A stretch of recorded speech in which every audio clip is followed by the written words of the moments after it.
Hi everybody, BC back here again with Roots, Bloody Roots turn 34. Let's look at what we've got here. You might notice some inconsistencies with the last video. That's because I mentioned that there was a bug with Airyu in Dominions Enhanced related to Puka. Puka would go and replicate infinitely and break the battlefield. Well, the developer of Dominions Enhanced fixed that, so kudos to him. But we did a rollback. Unfortunately, the rollback was a little less kind to me in that instead of getting 1,000 gold and a hero, I got neither of those things. But we'll carry on. So, Chen Shi got a throne. Good for him. Scrying pool, so taking another peek at some of these provinces. I saw this battle here. I don't actually understand what happened here because, unless Abyssia is in this land, because if we look back at the messages, here is the battle. Abyssia just left behind a fire elemental. They didn't turn east and go to me, so they must have kept going west or been annihilated. I don't think that they were annihilated. So we'll see what that's all about. Yellow Mountains, I cut off those raiders. Here in Roka, we can watch the Yellow Mountains. So this one, let's go ahead and speed it up some though. Basically, I've got some nice Blessed Sacreds here against some regular Abyssian infantry, and the province defense doesn't fare well against Abyssian infantry, but the Sacreds will do just fine. They've got comparable amount of protection, and they've got 2 attacks and Blood Surge. So yeah, these guys are going to retreat, but they have nowhere to run to. So that is all she wrote.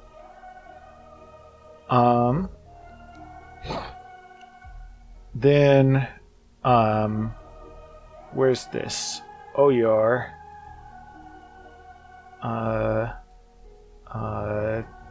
Yeah, there's just a couple guys here. And I've got more than a couple guys, so this isn't going to be exciting. Roka. Yeah, let's watch this battle. I gotta do better about not spoiling it. I apologize for that. So here, as you might see in the messages, they assassinated one of my guys, which meant that these guys did not have someone to bless them. And without a blessing, all of these fire elementals that Abyssia pumped out were able to take them down. So I lost about 20 sacreds, which is about 600 gold. Not an insignificant sum. He did spend gems for each of those guys because he didn't actually bring like fire in a jars for them. And these guys, they're not threatening anymore because he, they don't have any gems unless he has a scout along to supply them. But if you go ahead and watch this, my guys are vulnerable to fire and it shows, but they've broken through the fire elementals. They summoned a magma child. And we're about to close in on them, and then they run away right before they were about to mop up these puny humans. So, oh man. We can go ahead and look at that assassination too, because that really swung the deal.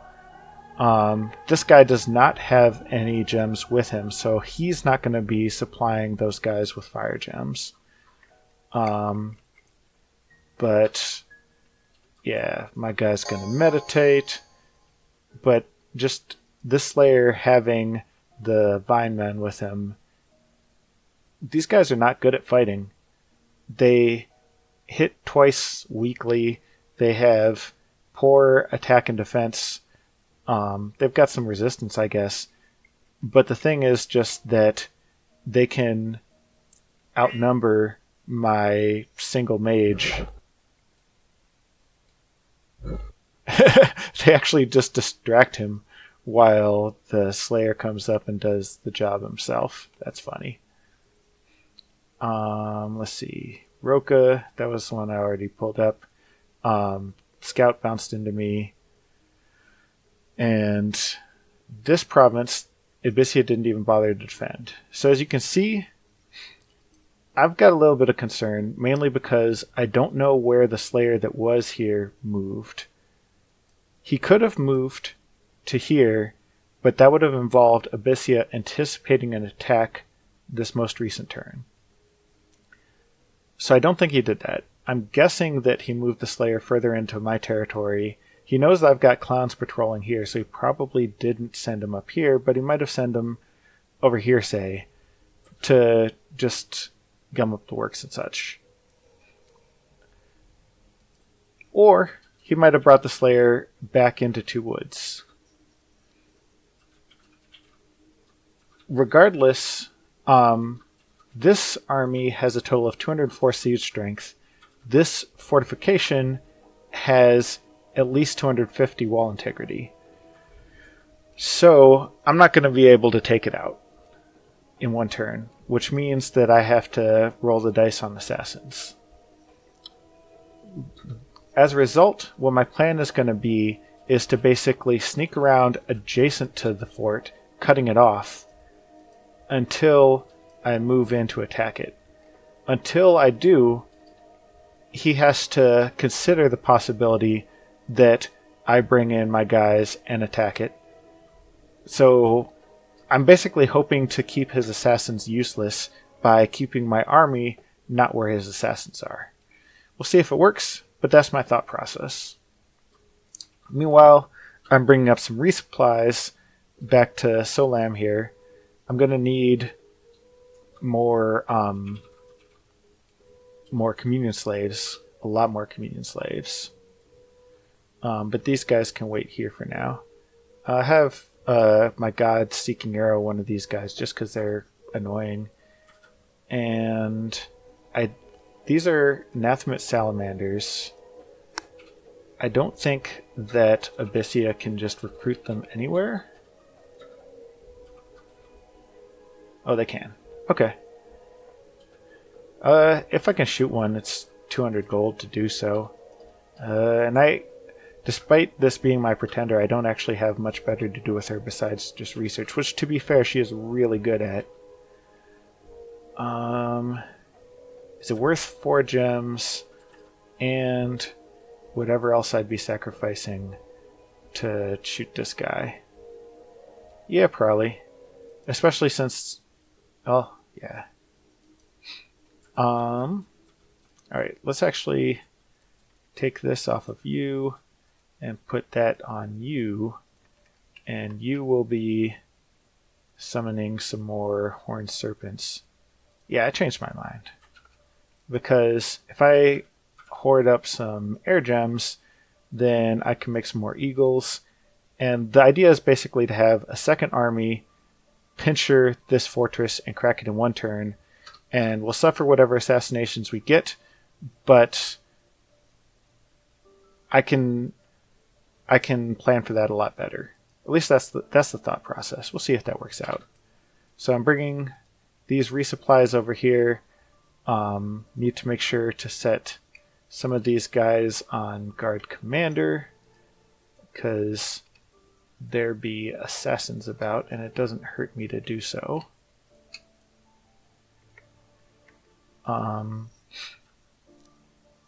Leslie, yeah, she has her guardians. That'll be fine.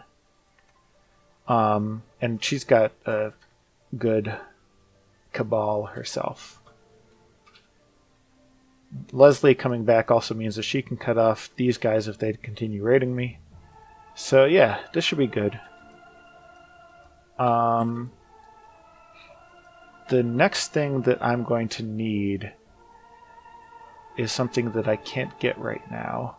Because this turn, research-wise, I'm going to get level 5 Conjuration, which lets me summon Katsunas.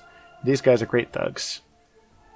So I need someone with 2 nature and 1 earth who can actually do the job. So let's actually have job done here. Transfer this over to this guy. And I called him job done because he finished his job of preaching out something. He does some preaching. I appreciate him for it. But yeah, he needs to get his ass over here, which means that this clown can wait because he's less important. Oh, and he can get there without running anyways. He needs a cool name, but he... Okay, who summons thugs in Parks and Recreation? I don't actually remember that many thugs being involved. So this will just be Councilman Jan. Alright, so yeah, you can go over here and you can summon some thugs, and they'll go around raiding. It'll be high old time. Do I have... No, there's only 7 guys here. Oh, but I really do want to get some more of these guys to the front. So... this will put me in a bit of a pickle if Jotunheim decides to come after me. But as we've talked about before, the geography coupled with the politics make that an unwise choice for Jotunheim. The only reason I even suspected it at all is because I patrolled out some of their guys. Let's go through the rest of the events. Got a nature gem from my nature gem thing, free earth gems, a damned merchant. Now, unfortunately, the damned merchant is in disputed lands as opposed to my land, so these 1 blood slaves might actually go to Abyssia. We'll see. I guess that's a reminder for me that I should also be using my blood slaves and trading my blood slaves. Could I just let a stockpile kind of accumulate? What can I even make with blood slaves? The Heart of Life. Reinvigoration 10. Slows down aging 50%.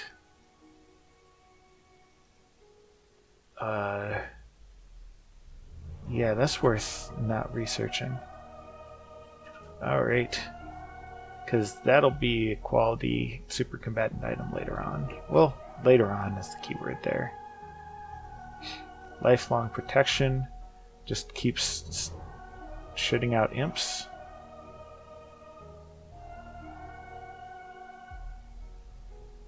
Yeah, that'll be fun. Who doesn't like shooting out imps? And I get a bunch of free blood slaves because I have another blood slave generating thing somewhere.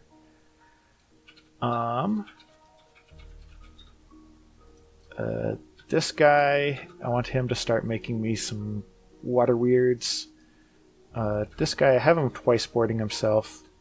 He's gonna eventually. I'm gonna send someone over here and get some ghosts, just because I'm a sucker for free spawns, and that'll be great. Okay, scouts. Jotunheim still has not claimed this throne, eh? Well, let me see if there's anything interesting there. Nabah can just keep wandering around. I guess these all saying they're independent means they're actually Nabah, so that's good to know. Alright, so yeah, more posturing. The attacking of Abyssia is proceeding in earnest. Got a good squad here, and as long as we can keep the assassins guessing about where we're going to be, we should be in good shape.